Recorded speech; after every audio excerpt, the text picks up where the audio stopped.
Shalom, selamat pagi saudara-saudari yang terkasih di dalam Yesus Kristus. Sebelum mendengarkan firman Tuhan, mari kita membaca kitab Mazmur pasal 62 ayat 2. Hanya dekat Allah saja aku tenang, daripadanyalah keselamatanku. Mari kita berdoa. Betapa kami bersyukur ya Tuhan. Pagi ini Engkau mengumpulkan kami, agar kami memuji dan diingatkan akan kebesaran-Mu, sehingga kami boleh dikuatkan dalam segala tantangan hidup, dipulihkan dari segala sakit dan kegagalan, dan disegarkan untuk setia mengikuti-Mu. Kiranya ibadah kami menjadi persembahan bagi-Mu. Berkatilah setiap saudara kami pada pagi hari ini. Pakailah Bapak Pendeta Esentan untuk menyampaikan firman-Mu.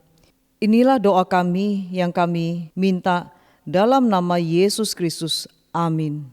Semua pribadi yang pernah menyatakan dirinya mulia, saat ini atau pada saatnya akan menjadi segenggam debu yang tak berarti. Tetapi Yesus, Ia telah memperbaharui kita. Ia menjadikan kita berarti. Debu yang tak berarti itu bukanlah akhir hidup kita. Tak ada yang pantas dimuliakan selain Yesus. Muliakan Dia. Kemuliaannya bagi Tuhan kita Yesus Kristus.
Mari saudara-saudari yang dikasihi Tuhan, kita tundukkan kepala kita berdoa. Bapa kami yang di sorga, Bapa kami yang di sorga, dikuduskanlah nama-Mu, datanglah kerajaan-Mu, jadilah kehendak-Mu di bumi seperti di sorga. Berikanlah kami pada hari ini makanan kami yang secukupnya, dan ampunilah akan kesalahan kami, seperti kami juga mengampuni orang yang bersalah kepada kami. Dan janganlah membawa kami ke dalam pencobaan, tetapi lepaskanlah kami daripada yang jahat. Karena Engkau yang punya kerajaan dan kuasa dan kemuliaan sampai selama-lamanya. Amin. Mari kita membaca pengakuan iman rasuli.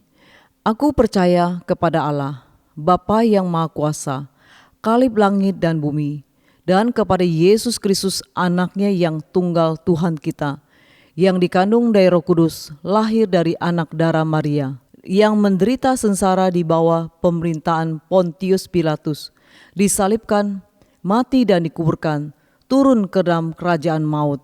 Pada hari yang ketiga bangkit pula dari antara orang mati, naik ke surga, duduk di sebelah kanan Allah, Bapa yang Maha Kuasa, dan dari sana ia akan datang untuk menghakimi orang yang hidup dan yang mati. Aku percaya kepada Roh Kudus, gereja yang kudus dan persekutuan orang kudus, pengampunan dosa, kebangkitan tubuh, dan hidup yang kekal. Amin.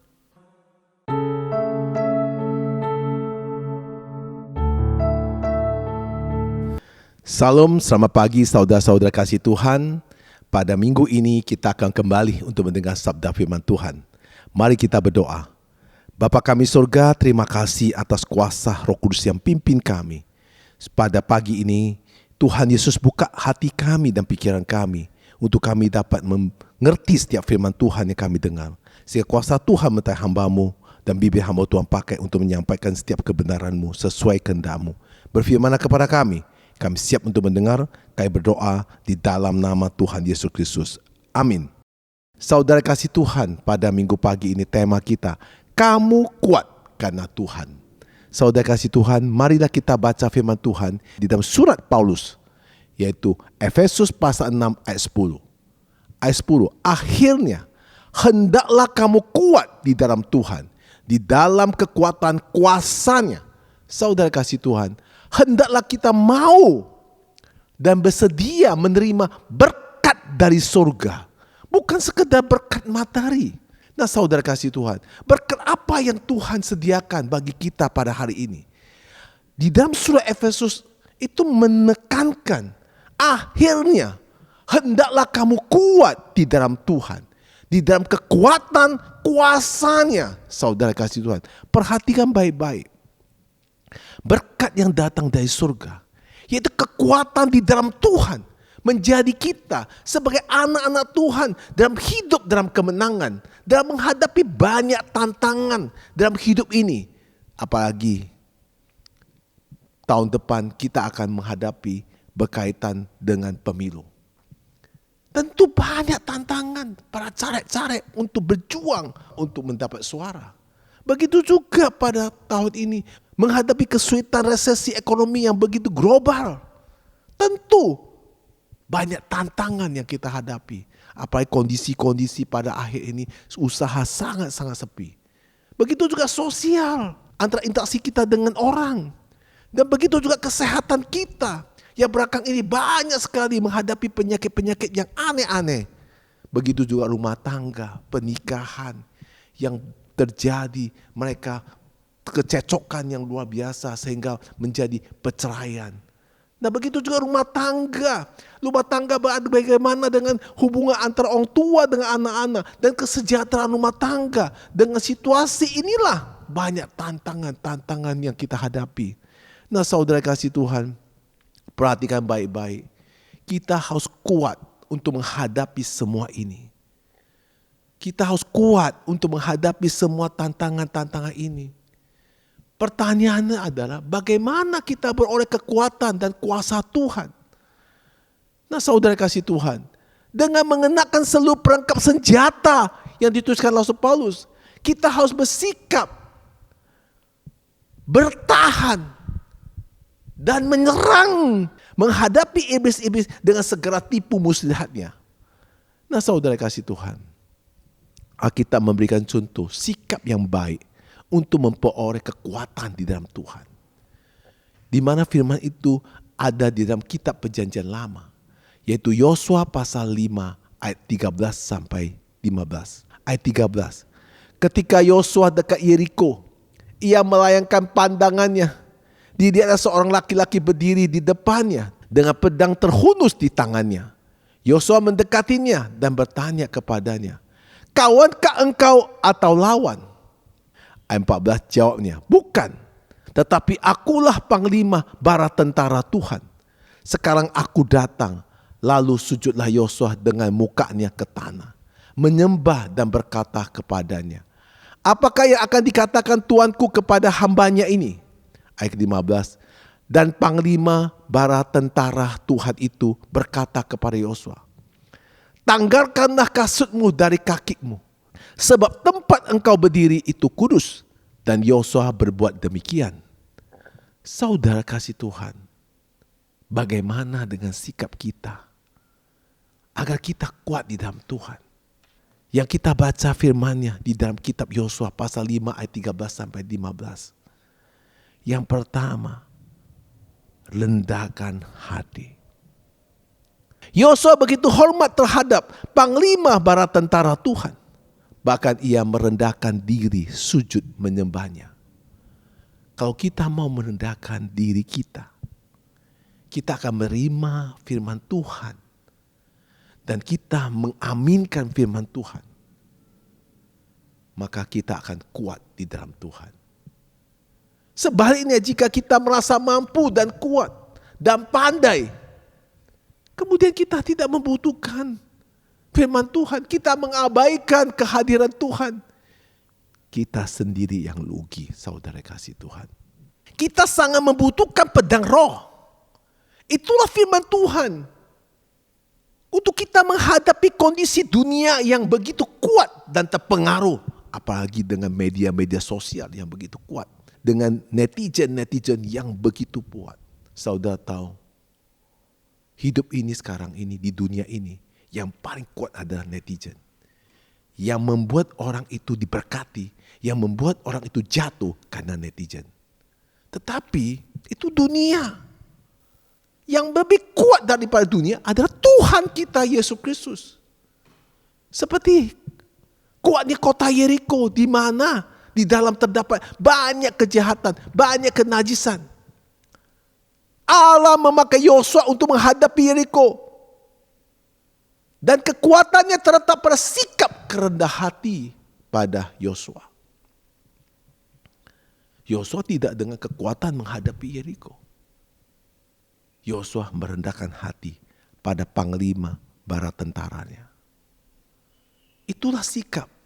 Jangan kita merasa hebat, merasa sombong, merasa mampu untuk menghadapi semua itu. Pada saat inilah Tuhan sudah menunjukkan kuasa-Nya kepada kita. Kekuatan hidup kita kalau kita mengandalkan Tuhan. Kita tidak mampu lagi dengan kepandaian atau pengalaman yang saudara ada sekarang. Maka coba kita mengintrospeksi diri, apakah kita sudah dilengkapi dengan sikap rendah hati menghadapi kegiatan-kegiatan dalam menjalankan amanah agung Tuhan. Ingat, semakin kita merendah hati, semakin kita dipakai Tuhan. Dan pedang Tuhan sanggup menghadapi tantangan-tantangan dalam hidup kita juga. Setelah itu kita menjadi berkat dimanapun kita berada. Bila kita memiliki pedang firman Tuhan yang menguduskan hidup kita, maka kita akan menang dalam menghadapi tantangan kita. Yosua merendahkan diri, sujud menyembah hingga mukanya sampai ke tanah. Inilah menunjukkan sikap rendah hati serendah-rendahnya mencapai titik nol. Artinya mengakui diri sendiri tidak ada artinya. Menyerahkan total semuanya kepada Tuhan. Itu sebabnya Allah mengangkat dia menjadi pemenang. Yosua adalah abdi Musa yang setia kepada Tuhannya. Yosua perlu dibentuk menjadi pemuda tangguh yang mengandalkan firman Tuhan. Jangan mudah menyerah. Jangan menolak. Jika saudara diajak untuk menjalankan amanah agung, jangan membuat macam-macam alasan. Kalau saudara masih muda, tentu tidak banyak pengalaman. Rendahkan dirimu, jangan terlalu sombong. Ketika saudara masih muda memiliki keberuntungan, menjadi berkat yang berlimpah, jangan sombong. Rendahkan dirimu. Semakin saudara yang masih muda diberkati, semakin rendah dirimu. Minta pimpinan. Saudara yang muda bisa mengerjakan pekerjaan-pekerjaan yang menguntungkan saudara. Tetapi saudara harus belajar pengalaman-pengalaman orang-orang tua saudara. Mereka mungkin tidak seberhasil saudara, tapi mereka memiliki jam terbang yang lama. Nah saudara, Tuhan Maha tahu, Tuhan Maha berkuasa. Tuhan bisa mengubah siapapun yang Tuhan mau pakai, asal orang itu mau merendahkan hati, mau menuruti firman-Nya. Jangan pula semata-mata mengada kekuatan, kekayaan, kepandaian manusia. Dapat mengakibat kegagalan karena tidak disertai Tuhan. Saudara kasih Tuhan, orang yang diperbaharui dan dibenarkan agar ada damai sejahtera dan sukacita. Roh Kudus ada di dalam hatinya. Sukacita itu tidak bisa dibendung kalau orang itu dipenuhi dengan Roh Kudus, sehingga keluar di mulutnya untuk memuji dan memuliakan Allah. Yang kedua, siap berperang. Panglima bala tentara Tuhan memegang pedang yang terhunus di tangannya. Terhunus berarti pedang dikeluarkan dari sarungnya untuk siap dipakai untuk melawan musuh. Saudara kasih Tuhan, kita harus rela diperbaharui terus menerus, bagaikan tanah liat dibentuk menjadi pot yang indah. Mulai proses penempahan dan pembakaran api yang panas yang menyegarkan. Betapapun panasnya api ditantangkan dan masalah yang kita alami, kita berada di dalam tangan Tuhan. Itu sebabnya jangan mudah menyerah terhadap nasib saudara. Bukankah kita diciptakan menurut gambaran dan rupanya, tetapi telah rusak oleh sebab karena dosa. Lelakan diri dibentuk oleh firman Tuhan sekeras apapun untuk menjadi ciptaan baru di dalam Dia. Untuk itu diperlukan sikap rendah hati, tekun saat diproses agar beroleh kuasa untuk dapat menaklukkan segala makhluk di bumi ini, serta diberkati sampai anak cucu kita memenuhi bumi. Saudara kasih Tuhan, haruslah kita akui, melakukan firman Tuhan memang tidak mudah. Maka harus banyak mendengar firman Tuhan, supaya kita kuat untuk melakukan firman Tuhan. Saya akan berikan contoh. Lebih mudah saudara membeli sepeda motor ketimbang memelihara sepeda motor. Beli gampang, memelihara bagaimana? Butuh maintenance. Akibat sepeda motor yang tidak terpelihara dengan baik, mudah sekali cepat rusak dan cepat mogok. Saudara kasih Tuhan, demikian pula hidup kita perlu dipelihara jasmani, jiwa dan roh. Tuhan ingin kita hidup kudus dengan menurut firman-Nya. Hidup kita disucikan dan kita dapat mengamarkan kasih persaudaraan kita. Saya akan berikan contoh lagi. Ketika ada seorang pemuda mendapat panggilan kerja. Orang pemuda itu tinggal di luar kota, dipanggil kerja di Jakarta. Nah saudara, ketika dia dipanggil untuk kerja di Jakarta, dia harus meninggalkan orang tuanya. Saat berpamit kepada orang tuanya, orang tua berpesan, hati-hati ya nak, jagalah dirimu baik-baik. Jangan sampai kamu jatuh dalam godaan iblis. Kamu harus tetap kuat di dalam iman, supaya hidupmu menjadi garam dan terang dunia. Senada dengan nasihat di atas, Rasul Paulus juga memberikan nasihat pada jemaat-jemaat di Efesus melalui surah Efesus pasal 6 ayat 10 sampai 20 agar kita menang menghadapi godaan-godaan iblis. Rasul Paulus menggambarkan bahwa hidup orang percaya di dunia ini seperti perang melawan kuasa kegelapan. Kuasa iblis, kuasa kegelapan tidak kelihatan, tetapi bisa terpengaruhi hati dan pikiran kita. Dan iblis memakai dua taktik yang ampuh untuk membuat kita jatuh dan terjerumus.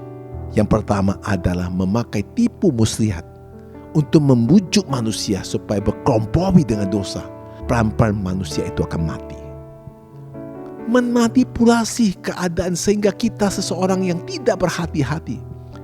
Ia akan terjebak dan terserat. Ingat apa yang terjadi dengan Adam dan Hawa di Taman Eden. Itu akan terjadi karena iblis terus menggoda ini. Itu terjadi beribu-ribu tahun yang lalu. Yang kedua adalah melalui tekanan.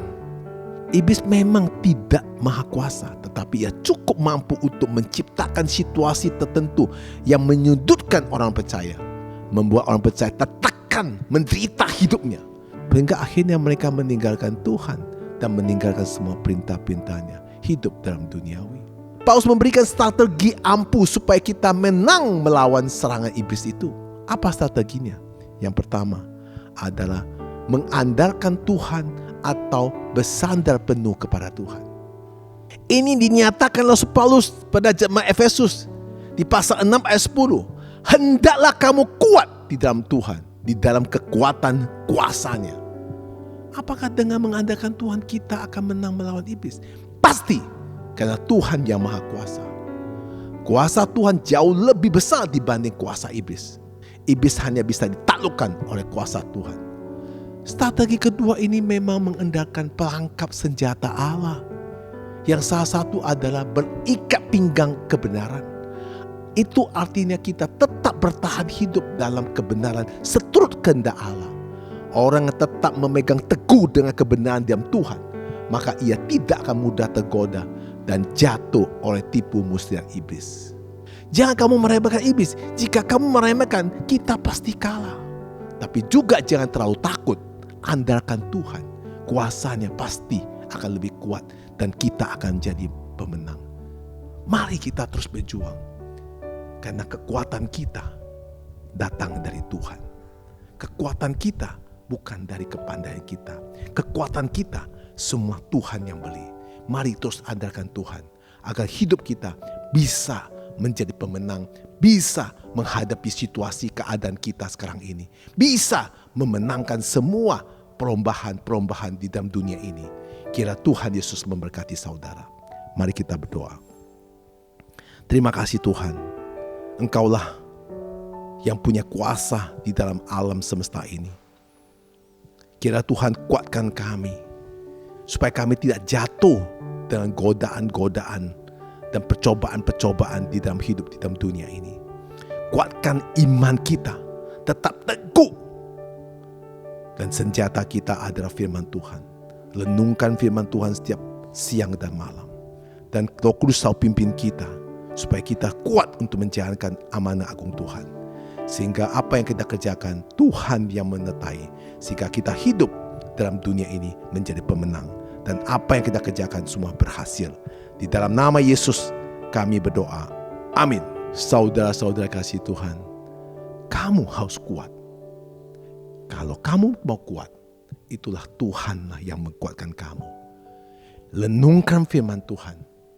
Pakailah senjata-senjata firman Tuhan. Bukan pakai senjata-senjata kepintaran. Bukan pakai senjata-senjata duniawi. Pakailah senjata firman Tuhan. Menghadapi semua tantangan hidup sekarang ini. Karena Tuhanlah yang bisa buat kita kuat dan bisa membuat kita selalu hidup dengan diberkati dan mengalami kemenangan. Tuhan Yesus memberkati. Amin.